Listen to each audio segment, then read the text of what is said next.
श्रीमान जी, आपकी आवाज नहीं आ रही।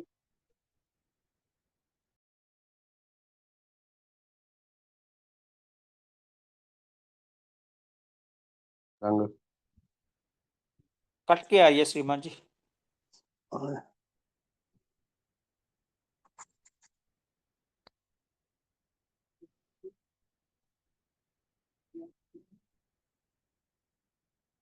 शुभ हो। मेरी अब आवाज आ रही है जी? अब आ रही होगी। बिल्कुल ठीक आ रही है। हाँ जी, ठीक है, धन्यवाद जी। बहुत बहुत सम्मान के योग प्यारे धर्म साथियों, बहुत सुंदर हमने भजन सुने। धर्म विकासालय की महिमा के विषय में दो भजन सुने और पूज्य भगवान देवात्मा ने जो अद्वितीय शुभ कामना की है, ऐसी शुभ कामना इसकी आवश्यकता पड़ती है। प्रत्येक अस्तित्व को जिस कामना की सदा सदा आवश्यकता रहेगी, ऐसी अद्वितीय शुभ कामना पूज्य भगवान देवात्मा ने की है। वो हम शुभकामना सुन रहे हैं। आजकल देव शास्त्र तीसरा खंड पढ़ रहे हैं। देव शास्त्र के 39 अध्याय हम पढ़ चुके हैं। आज 40वां अध्याय शुरू करेंगे। तो मेरे मन में एक अपनी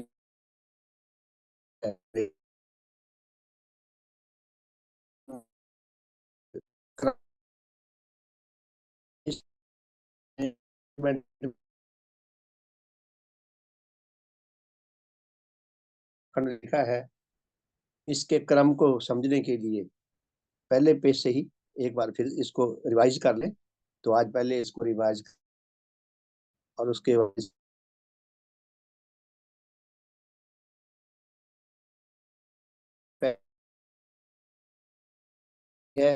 साथ ही दूसरे पेज पे देव शास्त्र तीसरा खंड और भगवान ने एक बहुत ही मूल्यवान संदेश लिखा हुआ है।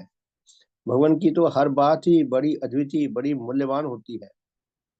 हम उसका गहन अध्ययन कर सकें और उसमें जो अमृत निहित है, अमृत उसमें जो छुपा हुआ है, उसका मंथन करके जैसे दही को मतते हैं तो मक्खन निकालते हैं, उसी तरह भगवान की शिक्षा का मंथन करके अमृत निकाल सकें और उस अमृत को हम पी सकें, तभी हमारा हितकर मार्ग शुरू होता है, भला हमारा हो सकता है। तो देखें भगवान ने कितना सुंदर संदेश दिया है। एक छोटा सा 5-6 लाइनों का लिखा है। देव शास्त्र देव धर्म के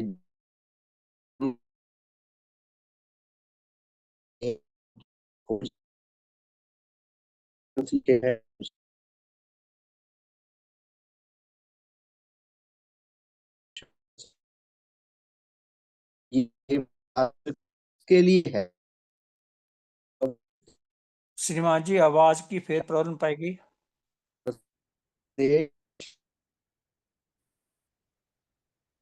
मेरी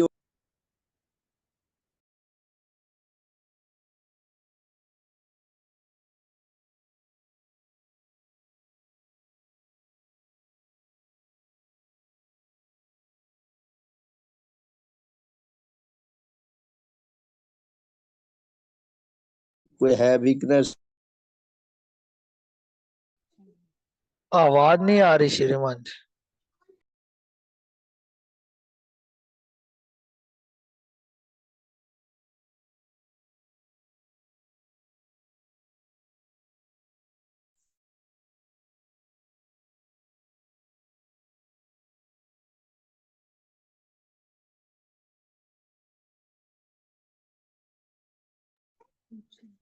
आवाज बंद हो गई। डिपेंड की आ रही ना। हेलो, आवाज आ रही है? अब तो आ रही होगी, लगता है बीच बीच में आ जाती है। अब आ रही है श्रीमान जी। आ रही ठीक आ है। रही है आवाज? ठीक आ रही है? हाँ जी, अब ठीक आ ठीक आ रही रही है? है श्रीमान जी। अच्छा जी, ठीक है, धन्यवाद। तो मैं अर्ज कर रहा था कि भगवान देवात्मा ने इस पहले ही पृष्ठ पे जो सारी मानवता के लिए, सारी दुनिया के जितने देश हैं, जितनी उनके अंदर जातियां हैं, जितनी उपजातियां हैं, जितने रंग हैं, जिस जिस कौम के जिस जिस देश के जितने अधिकारी आत्मा है उनके बारे में भगवान क्या लिखते हैं कि ये देवशास्त्र तीसरा खंड किसके लिए है, किन लोगों के लिए है। भगवान फरमाते हैं कि प्रत्येक देश तथा प्रत्येक जाति, प्रत्येक वर्ण और प्रत्येक संप्रदाय के अधिकारी जनों के लिए एकमात्र सत्य तथा नित्य नेचर के सत्य और अटल नियमों एवं उसकी सत्य घटनाओं पर स्थापित विज्ञान मूलक सद्धर्म की शिक्षा का अपूर्व ग्रंथ। भगवान कहते हैं ये देव शास्त्र जो है वो प्रत्येक देश के, प्रत्येक रंगों के, प्रत्येक जाति के अधिकारी जनों के लिए है। वैसे तो दुनिया के जितने भी विषय हैं सब विषय के लिए जो व्यक्ति जिस विषय को सीखने का समझने का अधिकारी होता है वही सीख पाता है, दूसरा नहीं सीख पाता। लेकिन धर्म का विषय सबसे कठिन है, सबसे जटिल है, बहुत रहस्यमय है। रहस्यमय इसलिए कि सारी दुनिया से ये छुपा हुआ है और इसकी सारी दुनिया को नितांत आवश्यकता है, सदा सदा हमें आवश्यकता रहेगी। इतनी अनिवार्यता, इतना हित मूलक, इतना कल्याण मूलक, इतना उच्च रस देने वाला धर्म विज्ञान सारे मनुष्यों के लिए है। लेकिन भगवान कहते हैं सभी मनुष्य इस ज्ञान को लाभ नहीं कर सकते। जो अधिकारी आत्मा है, जो डिजर्व करता है, यदि उसके ऊपर संग्राम किया जाए तो उसी को ये शिक्षा समझ आ सकती है। समझाने का भी संग्राम किया जाए और समझने वाला समझने का भी संग्राम करे। तो अगले पेज में भगवान देवात्मा ने लिखा है देव शास्त्र तीसरा खंड मनुष्य तत्व आत्मबोध तथा आत्म ज्ञान के विषय में देवात्मा की देववाणी। तो भगवान ने 4 बातें लिखी हैं कि आत्म ज्ञान और आत्म बोध ये क्या है। इसमें भी अधिकारी अनाधिकारी की बात की है। तो पहले ये 4 बातें लिखी हैं। पहली बात ये लिखी है कि मनुष्य होकर जो जन अपने ही अस्तित्व के विषय में सच्चा ज्ञान लाभ करने की कोई इच्छा नहीं रखता, कोई आकांक्षा नहीं रखता, उससे बढ़कर और कृपा पात्र कौन हो सकता है। प्यारे धर्म साथियों, हम सबको ये समझने की नितांत आवश्यकता है, बहुत जरूरत है कि हम कृपा पात्र हैं या सौभाग्यशाली हैं। भगवान की दृष्टि से हम अपने आप को देखें। भगवान कहते हैं कि जो जन अपने अस्तित्व के विषय में और अस्तित्व में भी मूल रूप से आत्मा ज्ञान पाने के विषय में लेश मात्र भी इच्छा नहीं रखता, वो सबसे ज्यादा कृपा पात्र है, बहुत दयनीय अवस्था में है, बहुत दया का पात्र है। क्योंकि नेचर ने आत्म ज्ञान पाने का अधिकार केवल मनुष्य की प्रजाति को दिया है और मनुष्य होकर जो जन अपने बारे में सच्चा ज्ञान लाभ नहीं करना चाहता वो बेचारा बहुत दया का पात्र है। दया का पात्र क्यों है? क्योंकि नेचर ने ऐसी प्रजाति में जन्म दिया, इतना बड़ा अधिकार दिया, हमारे अस्तित्व का जो मूल है, जिसको लेकर, जिसके ज्ञान और बोध को लेकर, जिसकी रक्षा को लेकर हम जीवित रहेंगे, सुरक्षित रहेंगे, कुछ सुख लाभ करेंगे, अपने जन्म लेने को सिद्ध कर सकते हैं, अपना जीवन लक्ष्य स्थापित कर सकते हैं, अपने जीवन लक्ष्य को सार्थक कर सकते हैं, अपने जन्म लेने को सफल कर सकते हैं। यदि हम अपना आत्मज्ञान नहीं पाएंगे, यदि हमें आत्मज्ञान नहीं मिलेगा तो हम महापापी और महानीच और महादुष्ट प्रमाणित होंगे। इसलिए हम बहुत दया के पात्र हैं जो जन अपने बारे में ज्ञान लाभ नहीं करना चाहते। आप देखिए दुनिया में करोड़ों लोग ऐसे हैं, लाखों लोग ऐसे हैं जो अपने बारे में ज्ञान पाना चाहते हैं। उन बेचारों को अवसर ही नहीं मिला, उनको ऐसे सदगुरु नहीं मिले, ऐसी संगत नहीं मिली, इसलिए अधिकारी होकर भी वो सच्चा ज्ञान नहीं पा सके। और करोड़ों लोग तो पाना ही नहीं चाहते, उनका तो काम ही है खाना पीना मौज करना और सबको गंदा करना, खुद भी गंदे रहना। तो वो बेचारे बहुत ही अनाधिकारी हैं। हमें अपने इस ज्ञान को और बोध को तीखा करना है, तीक्ष्ण करना है, और हमने अपने आप को भी जांचना है कि हम अपना ज्ञान पाना चाहते हैं या नहीं। हमारे अस्तित्व में, सारी दुनिया में हमारे लिए सबसे मूल्यवान यदि कुछ है तो हमारा आत्मिक जीवन है। यदि हम जीवित रहते हैं, सुरक्षित रहते हैं, स्वस्थ रहते हैं, सुदृढ़ रहते हैं, तो हम औरों का भी भला कर सकते हैं, अपना भी कर सकते हैं। नहीं तो आप भी मरेंगे, औरों के लिए भी मृत्यु का कारण बनेंगे। तो दूसरी बात पुण्य हुआ ने लिखी है कि मनुष्य होकर किसी जन के लिए अपने अस्तित्व, विशेषतः अपने आत्मा के विषय में सत्य बोध और सत्य ज्ञान लाभ करने का आकांक्षी होने से बढ़कर और कोई बड़ा अधिकार नहीं। प्यारे साथियों, यदि कोई आपके पास, मेरे पास आ जाए और कहे कि भाई मुझे गाइड करो, मुझे सलाह दो, मुझे जीवन में क्या आकांक्षा करनी चाहिए, मुझे क्या चाहना चाहिए, तो हम अपनी ओर से उसको बढ़िया से बढ़िया सलाह देंगे, अच्छी से अच्छी सलाह देंगे, जिसको हम अच्छी समझते हैं वैसी हम सलाह देंगे। लेकिन भगवान देवात्मा अद्वितीय है, इसलिए भगवान ने जो हमें परामर्श दिया है, भगवान ने जो हमें गाइड किया, हमें सलाह दी है, वो क्या सलाह दी है? भगवान चाहते हैं कि हम अमर हो जाए, भगवान चाहते हैं कि हम सदा प्रफुल्लित रहें, भगवान चाहते हैं कि हमें परमानंद प्राप्त हो, भगवान चाहते हैं कि नेचर ने हमें जिस उद्देश्य के लिए पैदा किया है, हम नेचर के भव्य विकास क्रम के सच्चे वफादार साथी बनकर उस उद्देश्य में सहायक बनकर अपने जन्म लेने को सफल कर सकें। भगवान हमें विश्व का सबसे बड़ा वरदान, सबसे बड़ी उपलब्धि हमें देना चाहते हैं। तो भगवान क्या कहते हैं कि मनुष्य होकर किसी जन के लिए अपने अस्तित्व, अपने सारे अस्तित्व, शरीर भी आ जाता है, लेकिन विशेष रूप से आत्मा, क्योंकि आत्मा सब अस्तित्व के सारे अंगों में मुख्य है। ये अगर ठीक रहेगा तो बाकियों को भी ये ठीक कर लेगा। तो मनुष्य के आत्मा, अपने आत्मा के विषय में सत्य ज्ञान पाना, सत्य बोध पाना, उसका सबसे बड़ा सौभाग्य है। अपने आप को स्मरण कराया करें कि सबसे बड़ा सौभाग्यशाली मैं अगर बनना चाहता हूँ तो मैं टाटा बन जाऊं, बिरला बन जाऊं, अरबों खरबों बन जाऊं, कुछ भी बन जाऊं, वो सब कुछ छिन जाएगा। हम नंगे आए हैं दुनिया से, नंगे ही चले जाएंगे। अगर कुछ साथ जाएगा तो आए, तो हम नंगे जाएंगे तो धर्म धन साथ लेकर जाएंगे। ये हमारा सबसे बड़ा सौभाग्य है। अपने आप को समझाया करें। भगवान की देववाणी में इतना सुंदर कहा कि सबसे बड़ा उपहार है, सबसे बड़ा हमारा अधिकार है।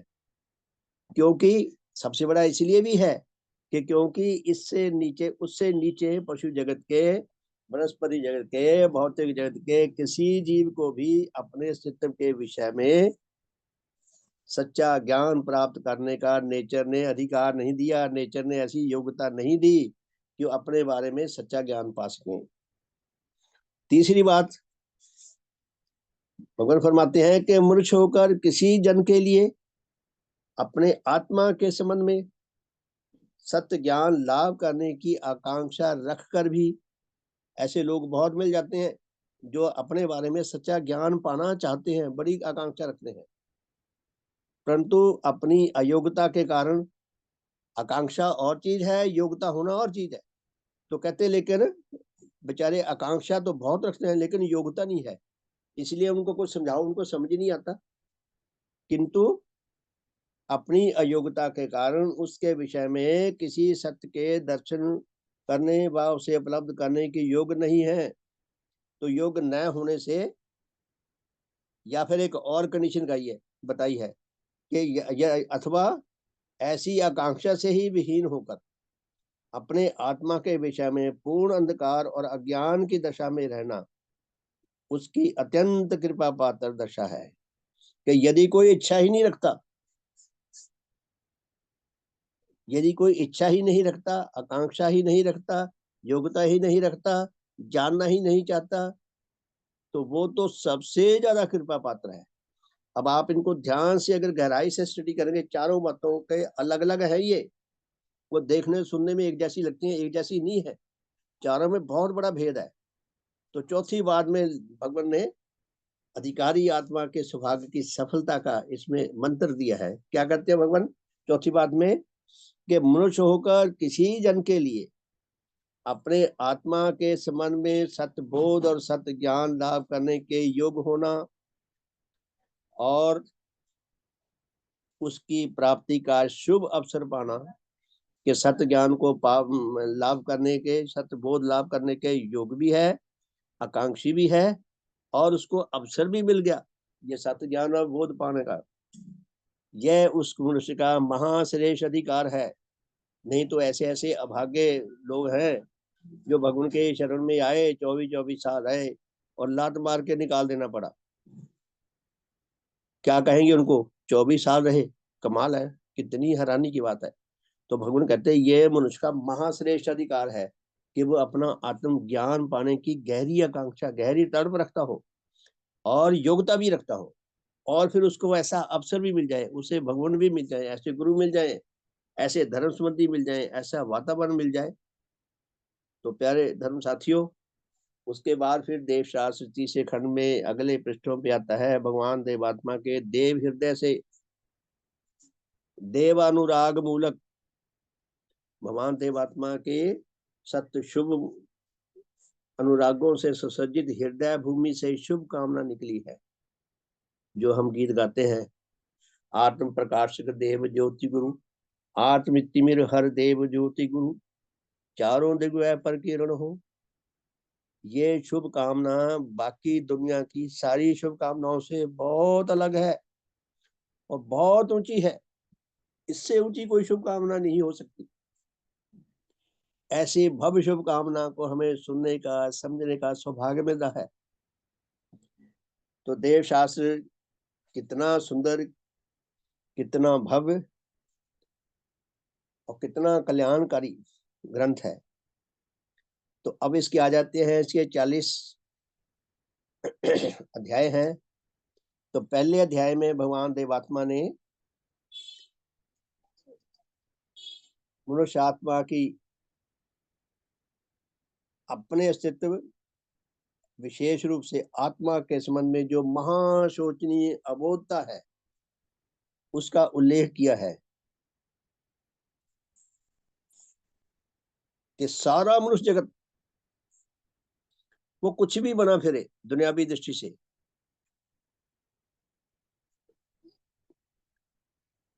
आत्मिक ज्ञान और बोध की दृष्टि से पूरी तरह अबोधी है, गहरे अंधकार में बुरी तरह ग्रस्त है।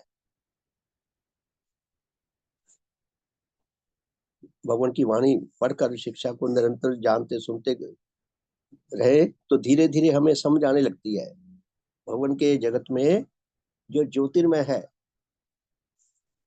धीरे धीरे हमारी चक्षु खुलते हैं, अंदर के चक्षु, धीरे धीरे हमें समझ आने लगती है भगवान क्या क्या रहे हैं।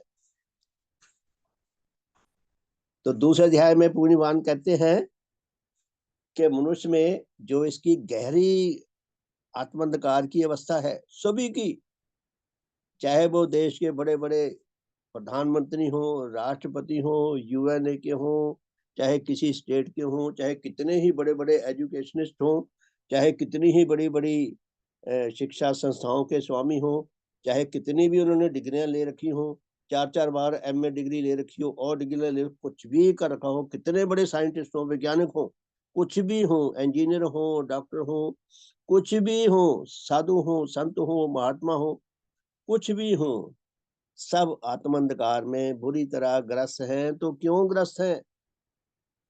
तो दूसरे अध्याय में स्पष्ट किया है कि सारे के सारे मनुष्य आत्मा, यहाँ हम भ्रम में न रहें, देवात्मा को छोड़कर शेष जितने भी मनुष्य आत्मा है, हम सब जो हैं सुख अनुरागों के बंधुए हैं। बंधुआ मजदूर होते थे ना लोग अपने घरों में, ऐसे बड़े बड़े जमींदार लोग अपने मजदूरों को अपने बाड़े में ऐसे रखते थे जैसे भैंसों को, सूअरों को पाला जाता है। बस बंद कर दिया, दिन में काम के लिए बाहर निकाले, रूखी सूखी उसको खाना दिया ताकि वो बचे रहे, जिंदा रहे, आगे काम करते रहे, और उनको बेचा खरीदा बेचा करते थे वस्तुओं की तरह। हम बंधु हैं सुखों के, हमारे सुख हमें सारी उम्र नचाते हैं, नीच से नीच काम कराते हैं, नीच से नीच चिंता कराते हैं। तो पूर्णिमान कहते हैं कि मनुष्य सारे आत्मांधकार में इसीलिए ग्रस्त हैं इसलिए नीच जीवनधारी हैं क्योंकि वो नीच सुखों के दास हैं, नीच घृणाओं के पुतले हैं। कारण तो और भी कई है, लेकिन ये कारण सबसे बड़ा है। तीसरे अध्याय में भगवान लिखते हैं कि मनुष्य जगत में से अधिकारी जनों की नाना प्रकार की महाहानिकारक आत्मिक अबोधता के दूर करने तथा उनमें उच्च परिवर्तन लाने के लिए नेचर के नियमानुसार देव सूर्य देवात्मा का आविर्भाव। भगवान ने कहा कि लाखों सालों से मनुष्य की आत्मिक विकास का सिलसिला बंद ही पड़ा था। खुलना तो क्या है, खुला ही नहीं था। आत्मिक विकास का सिलसिला लाखों सालों से बंद पड़ा था। उस सिलसिले को खोलने के लिए प्रकृति माता ने बड़े संग्रामों के बाद, पता नहीं प्रकृति माता को अरबों खरबों वर्ष लगे होंगे देवात्मा को आविर्भूत करने के लिए। भगवान देवात्मा का जन्म हुआ।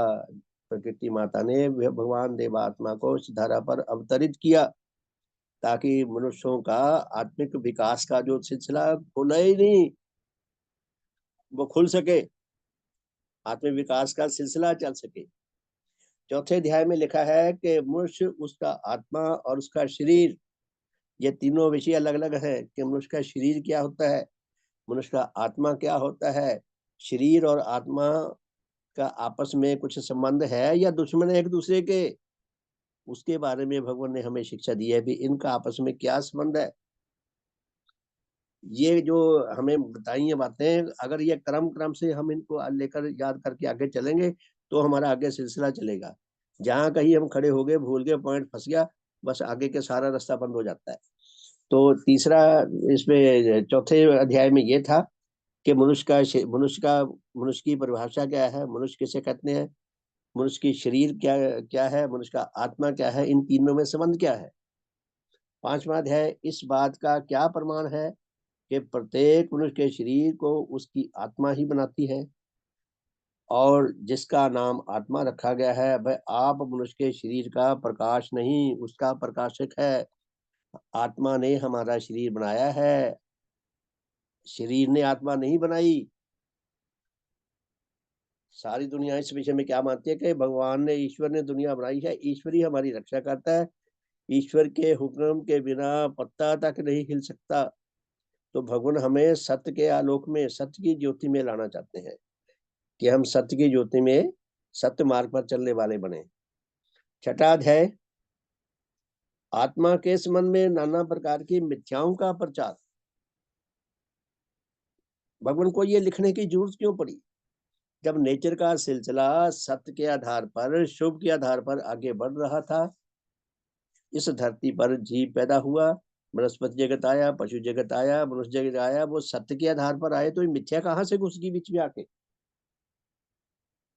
तो छठे अध्याय में क्या है कि आत्मा के संबंध में ये मिथ्या कहाँ से आ गई, मिथ्या का प्रचार कहाँ से आ गया और क्यों आ गया और कैसे दूर होगा।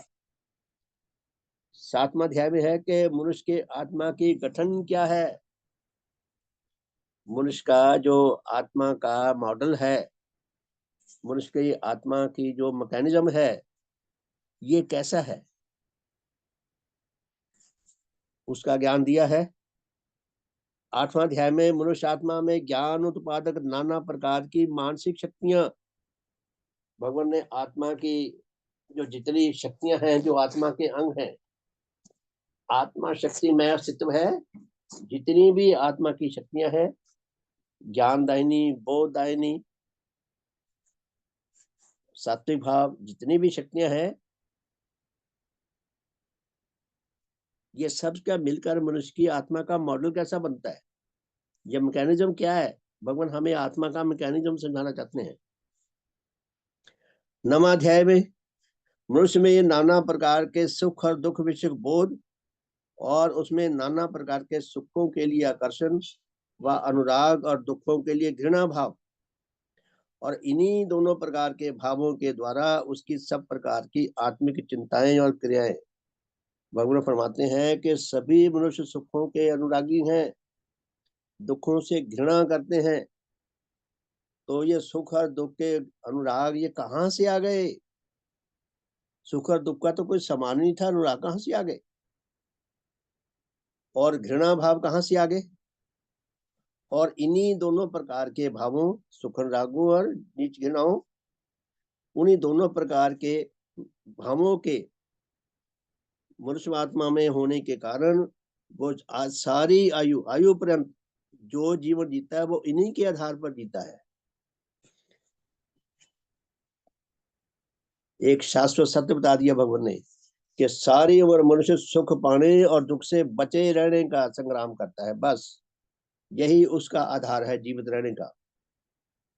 10वां अध्याय, सुख और दुख के आधार पर मनुष्य जगत में धर्म के नाम से भी आत्मा के संबंध में वह सब पूर्णता मिथ्या और महाहानिकारक नाना प्रकार की शिक्षाएं प्रचलित की गई थी कि जिनके दूर करने के निमित्त भगवान देवात्मा का शुभ जन्म हुआ। तो सुख रागियों ने निसुख रागियों ने कहे और घृणाकारियों ने, नीच घृणाकारियों ने धर्म भी ऐसे बनाए, धर्मों की शिक्षा भी ऐसी बनाई। वो शिक्षा भी हमें निसुखों पर आधारित हमें लालच देती है और नीच घृणा पर आधारित लालच देती है। धर्मों के आधार पर जो शिक्षा दी है ज्यादातर उसमें कैसे सुख पाया जाए ये बताया गया है और कैसे दूसरों को घृणा की जाए। ऋषि मुनि देवी देवता श्राप दे देते थे, यूं ही नहीं दे देते थे। कितनी काम मूलक देवी देवता भी हमारे घटनाएं कर देते थे, कैसी कैसी घटनाएं हैं। ये सब मनुष्य के विकार युक्त आत्माओं की देन है। जितने भी धर्मों में जितनी शिक्षा दी गई है वो सुख दुख के आधार पर है, यानी कि वो बहुत विकार युक्त है कई अर्थों में। 11वां है, मनुष्य जगत में भिन्न भिन्न प्रकार के सुख अनुराग। फिर भगवान ने सुख अनुरागों को श्रेणीबद्ध करके कि कितने प्रकार के सुख अनुराग है, प्राय 8 अध्याय लिखे हैं भगवान ने, 11वें से लेकर 18वें तक। उसमें सुखों की अलग अलग श्रेणियों में बांटकर बताया है कि कौन सा सुख अनुराग किस भाव से, किस विषय से रिलेटेड है, किससे संबंधित है। और फिर 19वें अध्याय में भगवान ने लिखा है कि मनुष्य में उच्च व सात्विक सुख अनुराग। ये जो 8 अध्याय है 11वें से 18वें तक, ये तो हमें निसुख की ओर लेकर जाते हैं, आत्म विनाश की ओर लेकर जाते हैं। लेकिन 19वां अध्याय जो है सुख अनुराग ये भी है, लेकिन ये उच्च सुख अनुराग है। यदि हमें सुख भी मिलता है और हमारा भला भी होता है तो हमें इसको अधिक से अधिक लेना चाहिए ताकि हमें आनंद भी मिले, सुख भी मिले, हमारा भला भी होता रहे। भगवान ने हमें ये बताया कि ये सुख आपकी रक्षा भी कर सकता है और आपको नीच जीवनधारी बनने से बचा भी सकता है। उसके बाद आ जाता है फिर 20वां अध्याय, मनुष्य आत्मा की गठन में सुख जार कई प्रकार के नीच घृणा भाव। अब देखिए भगवान ने कितना माइन्यूटली मनुष्य की आत्मा का गहराई से स्टडी किया है कि ये मनुष्य आत्मा इतना सुखों का दास है कि ये अपनी घृणा छोड़ता नहीं है। इसको घृणा करने में भी सुख मिलता है। जब जिसको घृणा करने में सुख मिलेगा ना, वो घृणा करके सुख पाएगा। उसका लक्ष्य सुख पाना, तो कई कई घृणा घृणा के माध्यम से भी सुख पाते हैं। तो निसुख कितने प्रकार के हैं, कैसी हानि करते हैं। फिर भगवान कहते हैं ये सुख और रागी का परिणाम क्या निकलता है। अब देखिए 21वां अध्याय कि ये सुख और राग मनुष्य आत्मा का पतन करते हैं, इसको आत्मिक मृत्यु की ओर धकेलते हैं। 22वां अध्याय, मनुष्य जगत में विविध प्रकार की मिथ्याएं और उन मिथ्याओं के द्वारा मनुष्यों का आत्मिक पतन। हमारे आत्मिक रोग कितने भयानक है, कितने, एक दो नहीं कितनी है और छुपे हुए हैं। भगवान कहते हैं कि मनुष्य आत्मा में जो विभिन्न प्रकार की मिथ्याएं हैं वो मिथ्याएं भी उसका आत्मिक पतन करती हैं। ये नीच सुख राग ही पतन नहीं करते, मिथ्याएं भी पतन करती है, नीच घृणा भी पतन करती है। मिथ्याओं के द्वारा, मिथ्याएं और प्रकार का आत्मा का शत्रु है, नीच घृणा और प्रकार की आत्मा की शत्रु है। और ये जो 8 अध्यायों में दिया है सुख राग और प्रकार की आत्मा के शत्रु हैं। तो पुण्य भगवान क्या फरमाते हैं कि मनुष्य जगत में विविध प्रकार की मिथ्याएं और उन मिथ्याओं के द्वारा भी मनुष्यों का आत्मिक पतन होता है। ये मिथ्याएं भी हमें आत्मिक मृत्यु को लेकर जाती है। और उसके बाद फिर है 23वें अध्याय में मूर्ख जगत में अन्याय व अपहरण मूलक चिंताएं और क्रियाएं, वो मिथ्या विश्वास है, ये पाप मूलक गतियां हैं कि मनुष्य जो नाना प्रकार के अन्याय करता है, अपहरण मूलक चिंताएं करता है, क्रियाएं करता है, दूसरों का शोषण करता है, जुल्म करता है, ये भी आत्मा की मृत्यु को लेकर जाते हैं। यानी कि हमें मारने के लिए हमारे अंदर कितने शत्रु भरे पड़े हैं, हमारे बाहर कितने शत्रु हैं। भगवान हमें उन शत्रुओं का ज्ञान देते हैं कि हम उनसे सचेत रह सकें। फिर 24वें अध्याय में पुण्यवान स्पष्ट करते हैं कि मनुष्य आत्माओं के पतन के बड़े बड़े लक्षण क्या हैं, कि ये इतना रोगी है, विभिन्न प्रकार के रोगों से ग्रस्त है, मरने से पहले ये क्या क्या लक्षण इससे दिखेंगे। तो इसके मनुष्य आत्मा के बड़े बड़े पतन के बड़े बड़े लक्षण क्या है। डॉक्टर के पास जाए, डॉक्टर पहले रोगी को टेस्ट करता है, विभिन्न प्रकार के उसके टेस्ट लेता है, वो उसको जानना समझने का प्रयास करता है इसको क्या रोग है, किस अवस्था में, किस लेवल पे है, रोग कितना पुराना है और कौन सी दवा इसको देनी चाहिए, कब कितनी देनी चाहिए। तो डॉक्टर पूरी स्टडी करके जब समझता है उसके बाद दवा देता है, तो मरीज के रोगी के ठीक होने की संभावना होती है। तो पुण्य भगवान क्या फरमाते हैं कि मनुष्य आत्माओं के पतन के बड़े बड़े लक्षण क्या हैं। मनुष्य को पता नहीं चलता, वो अपने अंदर से वैसे ही लक्षण निकलने लग जाते हैं जिस तरह को अंदर से है। देखा ना, कई बार इंसान जब वृद्ध हो जाते हैं, चेहरे पे झुर्रियां पड़ जाती हैं, सारा शरीर ढीला पड़ जाता है, दांत निकल जाते हैं, आंखें भी काम करना बंद कर देती हैं, बाल भी उखड़ जाते हैं, गंज भी पड़ जाता है, सुनना भी कम हो जाता है, चाल भी टेढ़ी मेढ़ी हो जाती है, वो चलना नहीं चाहता ऐसे। लेकिन वो उसके अंदर की जो दुर्बलता है, वो लक्षण जो है वो बताते हैं कि यह धीरे धीरे कहाँ को पहुंच रहे हैं। तो नीच आत्माओं के जो लक्षण है, उनके पतन के लक्षणों से पता लगता है ये किस अवस्था में किधर को जा रहा है। पतन के लक्षण बताए भगवान ने। 25वें अध्याय में भगवान लिखते हैं कि अधिकारी मनुष्यात्माओं की जहां जहां तक आत्मिक पतन से मोक्ष हो सकती है, उसकी प्राप्ति की सच्ची विधि क्या है। भगवान कहते हैं कि जो अधिकारी आत्मा है, जैसे मेडिकल साइंस में भी रोग की अवस्था होती है, जो पहली स्टेज पे रोग है उसके इलाज होने की संभावना होती है, बचने की। दूसरी की है, उसकी भी इलाज की संभावना है लेकिन थोड़ी ज्यादा जटिल है। और जो थर्ड स्टेज पे पहुंचे कहते हैं भैया इसका तो अब इलाज मौत ही है। तो आत्मिक जगत में भी यही कुछ है कि जो अधिकारी आत्मा है, जिनका इलाज हो सकता है धर्म की दृष्टि से, तो उनके इलाज की विधियां क्या है, भगवान हमें विधियां बताना चाहते हैं। 26वें अध्याय में भगवान फरमाते हैं कि मनुष्य के आत्मा में उच्च जीवन के विकास की सत्य विधि क्या है। 25वें अध्याय में तो है कि रोगों से मुक्ति कैसे हो सकती है, और 26 में है कि रोगों से मुक्ति होने के बाद उसके उच्च जीवन का विकास कैसे हो सकता है। फिर 27वें अध्याय में भगवान स्पष्ट करते हैं कि देवात्मा के साथ आत्मिक संबंध स्थापन करने की सच्ची विधि। भगवान बताते हैं कि हम भगवान के साथ जुड़े तभी हमारे बचने की संभावना हो सकती है।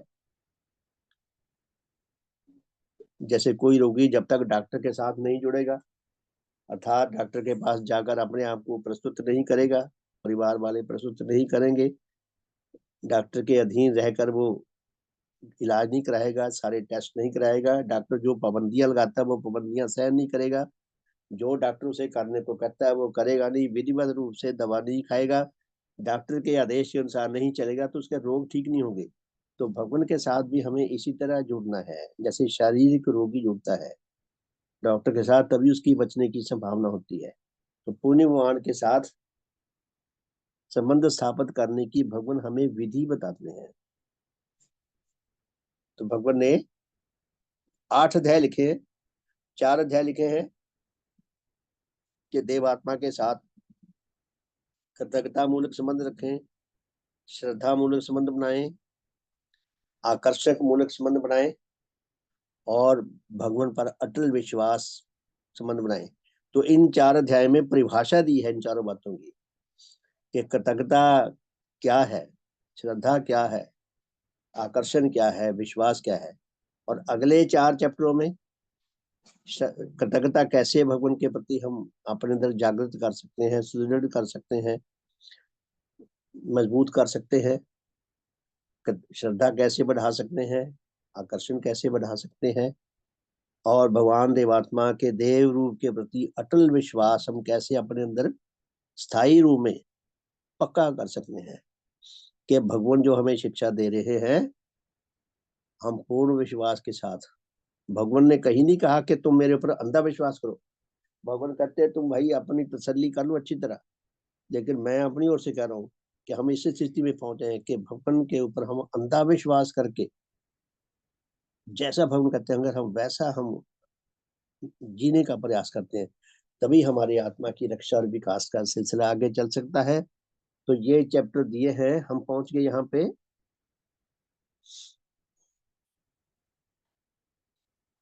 कहाँ तक पहुंच गए जी? श्रद्धा, कृतज्ञता, आकर्षण, हाँ 35वें अध्याय तक पहुंच गए कि भगवान के प्रति हम ये चारों भाव किस तरह अपने अंदर जागृत कर सकते हैं, किस तरह विकसित कर सकते हैं, किस तरह सुदृढ़ कर सकते हैं, किस तरह स्थायी बना सकते हैं, जो हमें जो आवश्यकता है। फिर 36वें अध्याय में पूज्य भगवान लिखते हैं कि कोई मनुष्यात्मा देवात्मा की शरण में आकर भी उनके देह प्रभावों की प्राप्ति से किन किन कारणों से वंचित हो जाता है। देखिए हमारे हमारे जीवन रक्षा के मार्ग में कितनी रुकावटें, कितनी बाधाएं हैं, और ये बाधाएं ऐसी हैं जो बाहर से नहीं दिखाई देती, अति सूक्ष्म शक्ति में है ये। तो भगवान कहते ऐसे कौन कौन से कारण हैं जिनके कारण कोई जन जिसको भगवान से जुड़ने का सौभाग्य मिला था, महासौभाग्य मिला था, वो वहां आकर भी डॉक्टर की शरण में आकर भी मर जाए। क्या कारण थे? तो वो कारण दिए 36वें अध्याय में, हम पढ़ चुके हैं सारे ये। 37वें अध्याय में भगवान ने कहा कि मनुष्य आत्मा की स्वाधीनता का ढकोसला, हम सब आजाद नहीं हैं, स्वतंत्र नहीं हैं, हम नेचर की विकासकारी व्यवस्था के अधीन इस दुनिया में औरों के माध्यम से आए हैं, औरों के माध्यम से हमारी रक्षा होती है, हमारा पालन पोषण होता है, हम स्वस्थ रहते हैं, हमारा विकास होता है। उसी व्यवस्था में रहकर हमारी रक्षा और विकास होना संभव है, उससे दूर रहकर नहीं। हम स्वतंत्र नहीं हैं, हम नेचर की वैश्विक व्यवस्था में नेचर के दास हैं। हमें अपने दासत्व को समझना होगा और नेचर के हितकर नियमों के अनुसार जीवन व्यतीत करने का प्रयास करना होगा। तो 37वें अध्याय में भगवान हमें ये स्पष्ट करते हैं कि हम अपने आप को स्वतंत्र समझना छोड़ दें। भगवान देवात्मा के एक पुत्र थे, बहुत अच्छा दिल रखते थे, बहुत अच्छा स्वभाव रखते थे, लेकिन बचपन से ही उनके मन में कहीं से ये बात बैठ गई दिमाग में कि मैं स्वतंत्र हूँ, आजाद हूँ, सब आजाद है। शायद इसीलिए बैठा हो गया, उन दिनों स्वतंत्रता संग्राम चल रहा था कि सब हम आजाद है। तो उसका उन्होंने कितना भयानक परिणाम होगा। ये तो भगवान है, महाबली है, सत्य धर्म के अवतार है। अपने इस पुत्र का उन्होंने भगवान स्थूल जगत में और उनका पुत्र सूक्ष्म जगत में, यहाँ से उनको अपने प्रभाव पर जाकर उसका कल्याण किया है।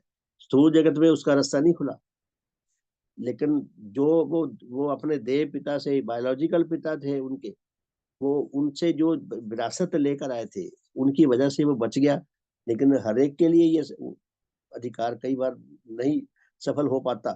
तो पूरी भगवान कहते हैं कि हम ढकोसले में न रहें, इस झूठे भ्रम में न रहें कि हम स्वतंत्र हैं। हम स्वतंत्र नहीं है, हम नेचर के दास हैं। हमें नेचर के दासत्व में हितकर नियमों का पालन करना पड़ेगा। तो प्यारे साथियों, 48वां अध्याय, केवल सुख व दुख के आधार पर ही किसी आत्मा में उसकी अपनी योग्यता के अनुसार किसी सीमा तक उच्च परिवर्तन आ सकता है, उसके बिना किसी और प्रकार से नहीं। भगवान कहते तुम सुख और राग से बाहर नहीं निकल सकते। ये सुख और राग जो तुम्हारा सबसे बड़ा रोग है, इसी सुख और राग में तुम्हारा इलाज भी छुपा हुआ है। देवात्मा तो हम बन नहीं सकते, भगवान के साथ जुड़े रहेंगे। जैसे इंसान तैर के समुद्र पार नहीं कर सकता, लेकिन अगर जलयान में चढ़ जाए तो समुद्र पार हो जाता है। तो भगवान देवात्मा ने अपने आप को जलयान भी कहा है कि पिशाचत्व के समुद्र में डूबती हुई आत्माओं के लिए भगवान देवात्मा जीवन की आशा के हम जीवित रहे, ये बहुत बड़ी हमें आशा बनती है देवात्मा से जुड़कर।